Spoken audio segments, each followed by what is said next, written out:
Halo sahabat Inspiravel.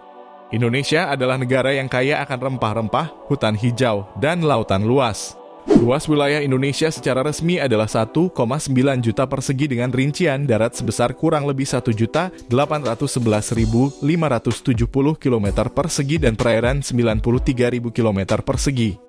Indonesia merupakan negara kepulauan terbesar di dunia dan dengan luas ke-14 di dunia dan memiliki garis pantai terpanjang kedua di dunia setelah Kanada.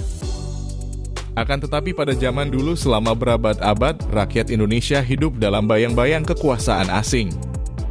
Indonesia pernah menjadi rebutan bangsa-bangsa besar di dunia, dari kedatangan VOC, penjajahan Belanda, hingga pendudukan Jepang. Sejarah Indonesia bukan hanya soal penindasan, tapi juga tentang perlawanan, harapan, dan perjuangan panjang menuju kemerdekaan. Lalu jika dahulu Indonesia tidak pernah dijajah, apa yang akan terjadi? Sebelum lanjut, yuk subscribe channel Inspiravel agar kami lebih semangat dalam memberikan informasi-informasi yang lebih menarik lagi. Seandainya Indonesia tidak pernah mengalami penjajahan oleh bangsa asing, sejarah dan kondisi bangsa tentu akan berkembang dengan arah yang sangat berbeda dari yang kita kenal sekarang. Tanpa intervensi kolonial yang berlangsung selama ratusan tahun, Indonesia berpeluang besar untuk tumbuh dan berkembang secara mandiri. Dengan fondasi sosial, politik, ekonomi, dan budaya yang sepenuhnya berakar pada nilai-nilai kearifan lokal.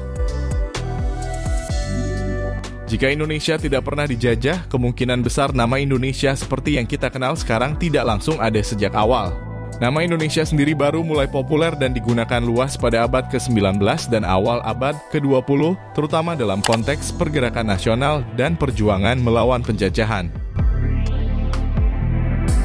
Kata Indonesia berasal dari bahasa Yunani, yaitu dari gabungan kata Indos, India, dan Esos pulau, yang secara harfiah berarti pulau-pulau India, atau kepulauan yang berada di dekat India.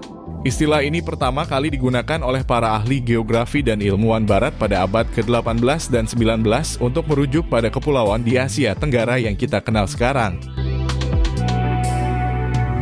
Pada masa sebelum penjajahan, wilayah Nusantara tidak memiliki satu nama nasional atau identitas tunggal yang mengikat seluruh kerajaan dan suku bangsa yang sangat beragam.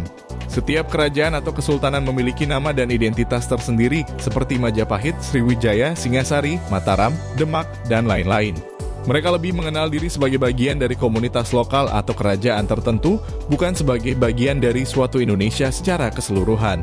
Ironisnya, meski penjajahan membawa penderitaan, kehadiran kekuatan asing terutama Belanda dan sebagian Inggris serta Portugis dan Spanyol mempercepat proses interaksi dan pertukaran antar wilayah Nusantara yang sebelumnya relatif terpisah-pisah. Sistem administrasi kolonial mempersatukan wilayah-wilayah yang tersebar menjadi satu entitas politik yang disebut Hindia Belanda. Dari situasi inilah muncul kesadaran akan kesamaan nasib dan identitas bersama di kalangan para pemikir dan pergerakan nasionalis pribumi. Pada akhir abad ke-19 dan awal abad ke-20, para intelektual dan aktivis nasional mulai menggunakan istilah Indonesia sebagai simbol persatuan dan identitas nasional yang melampaui batas kerajaan atau suku bangsa. Tokoh-tokoh seperti Setiabudi, Sutomo, dan para pelajar di luar negeri mulai memperkenalkan dan menggalakkan gagasan Indonesia sebagai nama bangsa dan tanah air yang satu.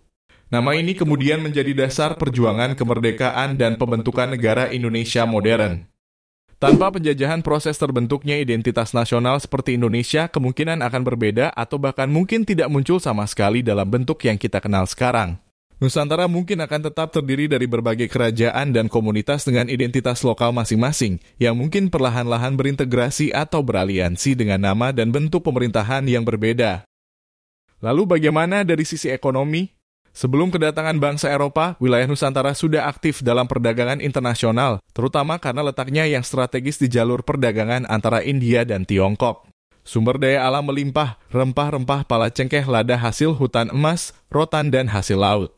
Pusat perdagangan aktif, pelabuhan seperti Malaka, Gresik, Ternate, dan Banda sudah ramai sejak abad ke-14.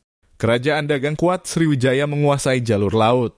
Majapahit punya jaringan dagang luas di Asia Tenggara. Hubungan dagang internasional dengan Gujarat, Tiongkok, Timur Tengah, bahkan Afrika Timur. Nusantara sudah punya fondasi ekonomi yang kuat sebagai wilayah dagang dan produsen komoditas penting dunia. Tanpa monopoli VOC atau pemaksaan sistem tanam paksa oleh Belanda, kerajaan-kerajaan lokal bisa menjual rempah-rempah dan hasil bumi dengan harga yang lebih adil.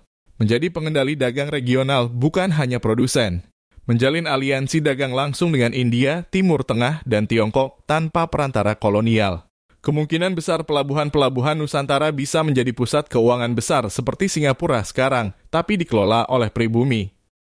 Akan tetapi jika itu terjadi, tantangan yang juga bisa muncul adalah persaingan antar kerajaan bisa jadi konflik yang memperlambat integrasi ekonomi.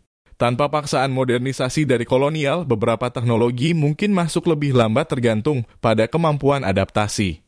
Tokoh-tokoh seperti Setiabudi, Sutomo, dan para pelajar di luar negeri. Nah, sahabat Inspirafel, itulah informasi yang dapat kami bagikan. Sampai ketemu di video selanjutnya dan ikuti terus Inspirafel.